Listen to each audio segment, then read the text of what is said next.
Kemi Badenoch has caused a big controversy with her campaign material, specifically a pamphlet. Now, within it, it stated that autistic people get better treatment and better economic privileges and protections. A pamphlet published by Badenoch's campaign team at the Conservative Party conference argued that conditions such as anxiety, as well as an autism diagnosis, had gone from something people should work on themselves as individuals to something that society, schools, and employers have to adapt around.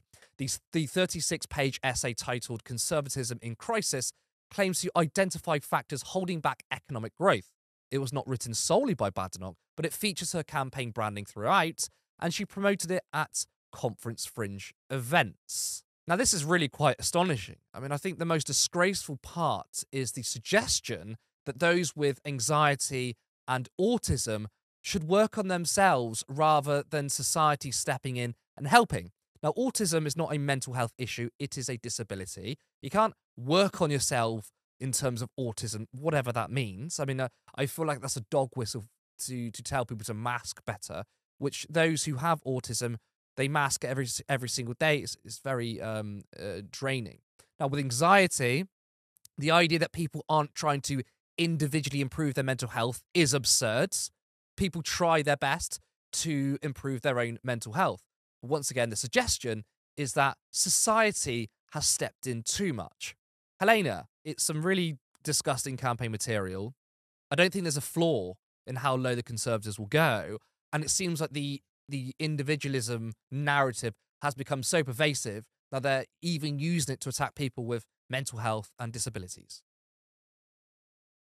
Well, the thing is, what I think the problem is with Kemi Badenoch is that, I mean, even outside of like an ideological mindset that she's got, if she genuinely believes a lot of the things that she's saying because of she's ideologically motivated to do so, is that for a lot of people on the right at the moment, what they can't do broadly is admit that a lot of the problems in society have been caused by the beliefs they have on the economic policy that they support.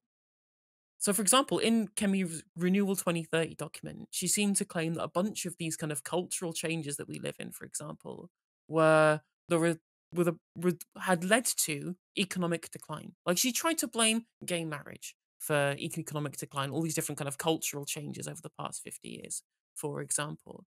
And the reason why that she's obsessed with this stuff is because she doesn't have any real problems.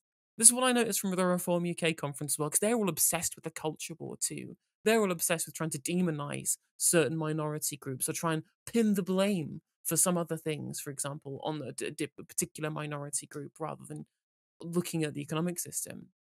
And they cheered a lot at the Reform UK conference. Everything cultural related and nothing economics related. And again, it's the reality is because they haven't got any real problems, so they have to be able to sublimate any of the issues that we're seeing in the economy onto what they perceive to be as some kind of breakage apart of society, without realizing that it's them. They're the ones who broke apart society. They're the ones who have led us to this point where everything is kind of falling apart. And they can't necessarily critique the religious scripture of Thatcherism they adhere Mm. to. So they've got to find scapegoats as to be the Mm. problem here. Obviously, with Kemi Badenoch, she will attack the disabled, she'll attack trans people, she'll attack ethnic minorities. She'll find different out groups that she can demonize as somehow the fault for the malaise that we live in. And yet she can't see that, patient zero is the ideology the ideology that she supports. I mean, she said to the Daily Telegraph that her political hero is Margaret Thatcher, and that's all it needs to tell you, really. I mean, she went on air a few months ago saying that she's someone who really thinks about what she says. She's very careful with her words, and there's never anything that she regrets. And since she made that interview, she's made so many statements which are absolutely insane. And this is just a long list of them. Now, look, a lot of people seem to think that it's a good idea, or it's good that Robert Jenrick or Kemi Badenoch will be the Tory leader, because it means, the Conservatives are far less likely for them to come back in power. They're less electable. But for me, this is the way I see it, right? The way I see it is that the Tories are out of power for a very long time, regardless. But the problem is that having a more extreme Tory leader, I think, will mean the debate will be shifted even further to the right. And given the fact that Labour are all too happy to allow that to happen, that this is in fact, to me, a worse scenario than if it were to be someone like James Cleverly. Do you agree with that? Oh, I absolutely 100% agree. Yeah. What we saw throughout the entirety of the election period, when we were all desperate for Labour to try and create their own narrative, to Mm, try and at least move the conversation leftwards. Of course, they weren't ever going to, because they're quite right wing and the Labour right, who now have dictatorial control of the party. But one of the things that we would have wanted them to do would be to try and shift the conversation leftward, rather than allow the Conservative Party to dictate what the terms of the discussion was, to be the arbiters of what the zeitgeist must be. No, they just followed along. They followed along and said, well, they're going to talk about the economy, so we can't say we're investing too much because then we might lose the election. Well, they're talking about stopping the boats. Well, we're much better at stopping the boats than they are. They don't have a plan for stopping the boats. We do.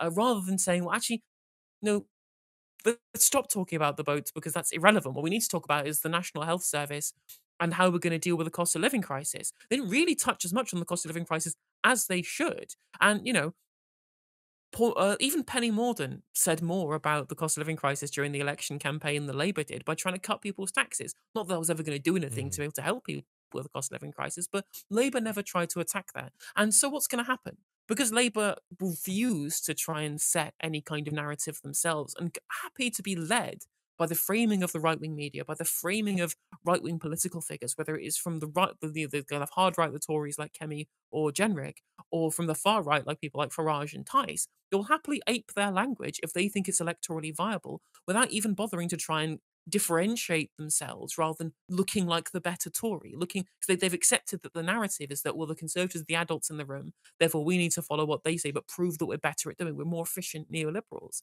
and they're never actually going to properly try and oppose them. They are completely cucked out to the media narrative, especially not when they're happy to take loads of endorsements from awful newspapers and media outlets like The Sun, or, for example, like, they're never going to allow themselves to be the people who set the zeitgeist. They will always, always, always allow it to be the Conservatives. So with Jenrick or Badenoch, was you choose who goes to the camps first. Is it asylum seekers or is it mm. transgender people? Who knows? Take your pick. And then whichever leader, whichever person wins the leadership contest, they will make the whatever cultural issue du jour they want part of the national discourse week after week after week. And Labour are just going to respond by saying, yes, but when you were in government, you did nothing about this. We're sorting this out now. And then they'll just move further right.